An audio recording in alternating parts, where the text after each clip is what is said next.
Hello friend, मैं हूं शेखर गुप्ता, आपका स्टॉक फाइनेंसर कोच। आज हम लेते हैं अपना तीसरा पॉइंट, वो है प्राइसिंग। जो एक्स इन्वेस्टमेंट बैंक था वो एबीसी कंपनी का कितने आपका प्राइसिंग प्रोवाइड करता है, मतलब उस कंपनी का वैल्यूएशन प्रोवाइड करता है।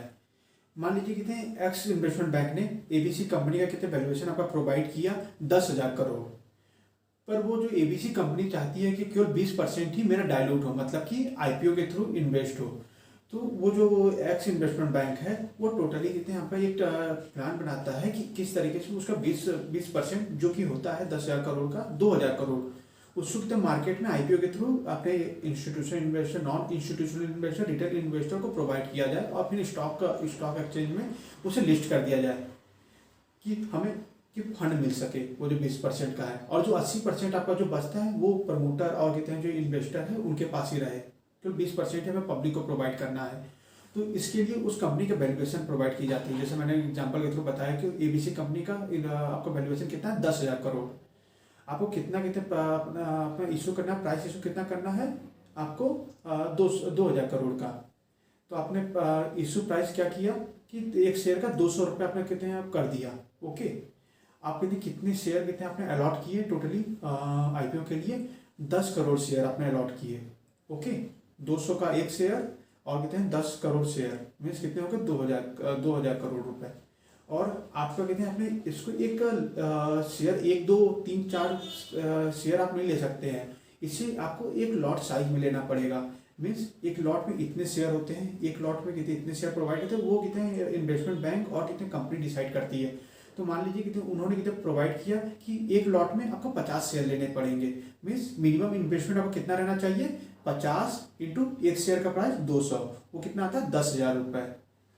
बेसिकली जब कंपनी अपना आईपीओ लाती है तो वो फिक्स प्राइस इशू में लाती है। पहले के समय में उसमें क्या होता था कि कंपनी जो एक्स इन्वेस्टमेंट बैंक है वो एबीसी कंपनी को बोलता है कि मैंने कितने आपके कितने कंपनी का वैल्यूएशन कर लिया, प्राइसिंग प्रोवाइड कर दी है 200 रुपये की, मान लीजिए एक शेयर की।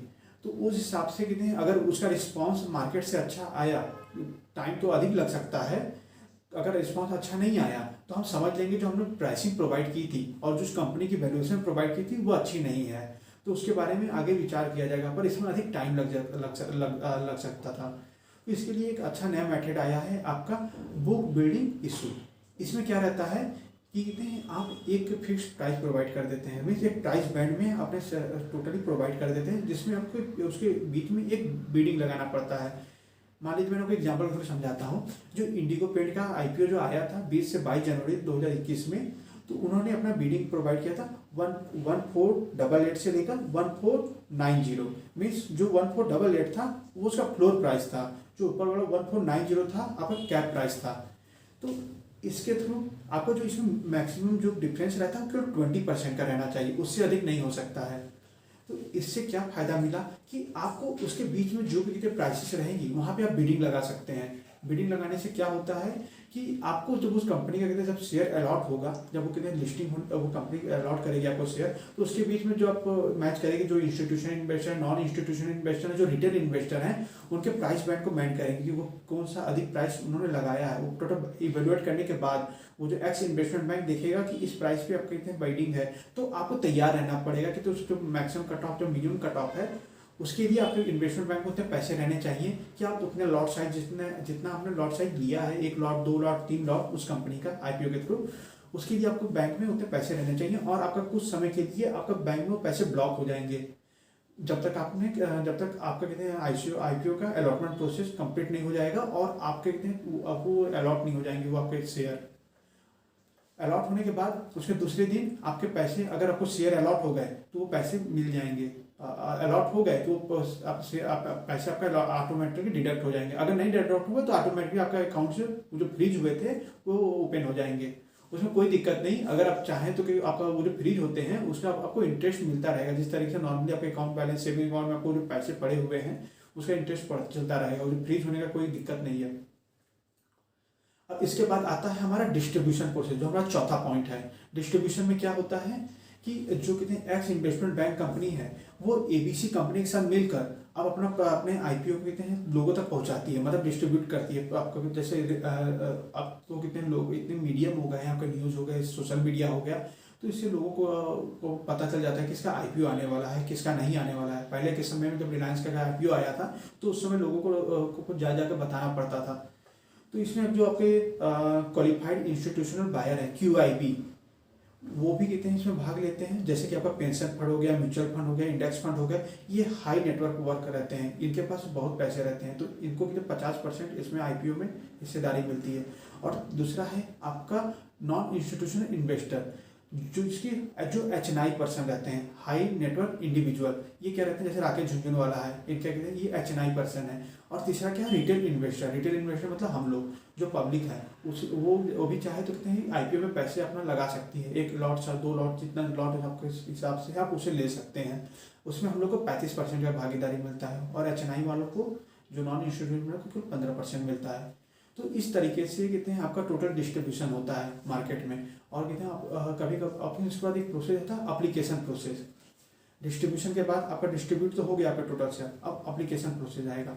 मीन्स आपको उस शेयर के लिए अप्लाई करना पड़ेगा। आप अपने कहते हैं कोई भी कितने आपका ब्रोकर्स फर्म होगा, जीरोधा हो गया, अप स्टॉक हो गया, ग्रो हो गया, तो इसके थ्रू कहते हैं आप अपना एप्लीकेशन प्रोसेस फिल कर सकते हैं। जब आप एप्लीकेशन प्रोसेस फिल करेंगे तो वो शेयर आपको अलॉट हो, जब वो प्रोसेस टोटल कंप्लीट हो जाएगा, जब अलॉटमेंट प्रोसेस होगा, जब 3 ये विंडो आपको जो ओपन होते हैं आप आईपीओ के लिए, 3 से 5 दिन के लिए ओपन होते हैं।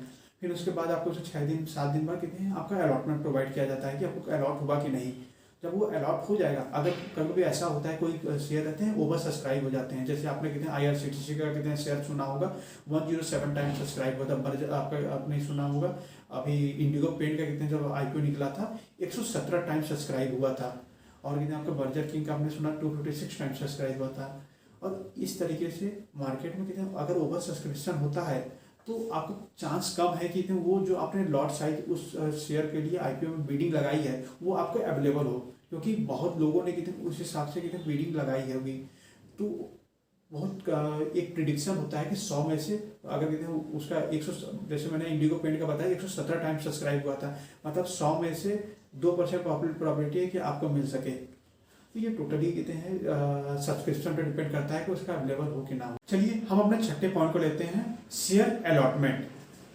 जब x investment bank ABC company का कहते हैं एप्लीकेशन प्रोसेस को टोटल कंप्लीट कर लेती है, तो अपने कहते हैं QIB क्वालिफाइड इंस्टीट्यूशनल इन्वेस्टर, जो मैंने बताया था म्यूचुअल फंड और पेंशन फंड थे, उनको 50% का कोटा प्रोवाइड किया जाता है। उसके हिसाब से उनको उस बाइडिंग एप्लीकेशन प्रोसेस के हिसाब से आपको शेयर अलॉट किए जाते हैं।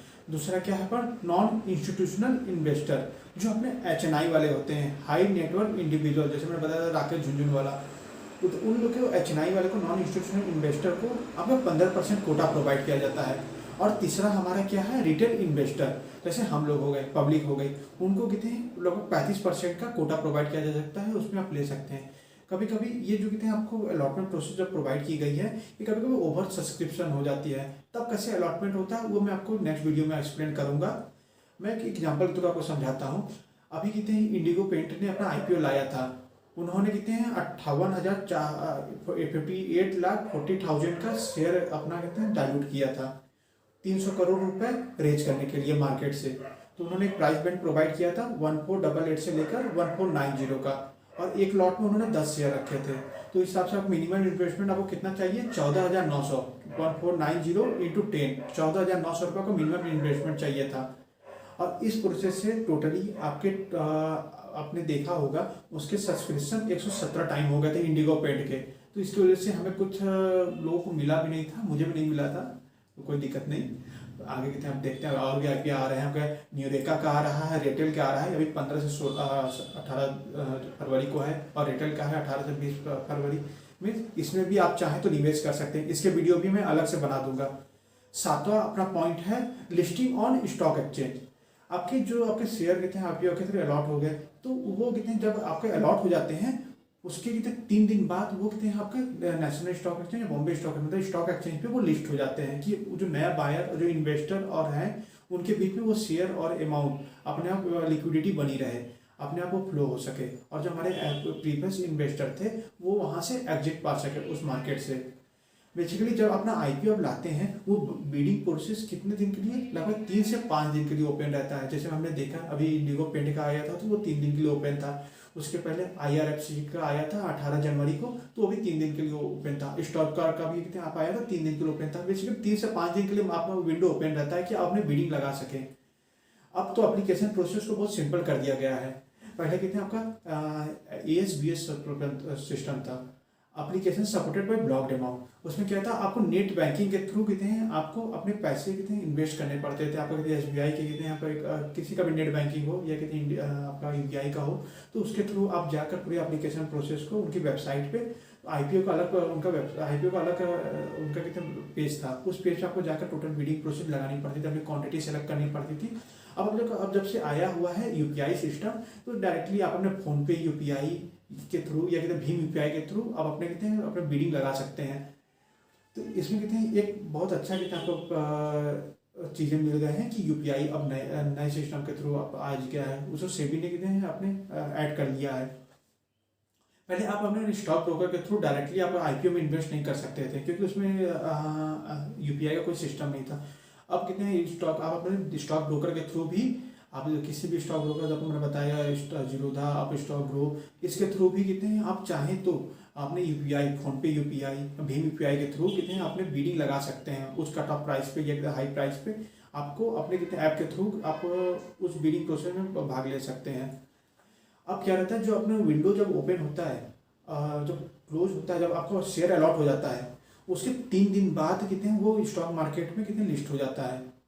बेसिकली जब अलॉट होता है उसके दूसरे दिन तो आपको कितने जो पैसा जो फ्रीज था, जो बताया जाता है amount application supported by block amount, वो आपको कुछ दिन के लिए फ्रीज कर दिया जाता है, पर उस पर जो आपको इंटरेस्ट मिलता है वो मिलता रहेगा, क्योंकि वो ब्लॉक तो कर दिया गया है। पर जो आपको सालाना रिटर्न हो रहा है, आपको बैंक में जमा है वो पैसे, उस पर इंटरेस्ट मिलता रहेगा, उसकी कोई आपको दिक्कत लेने की जरूरत नहीं है।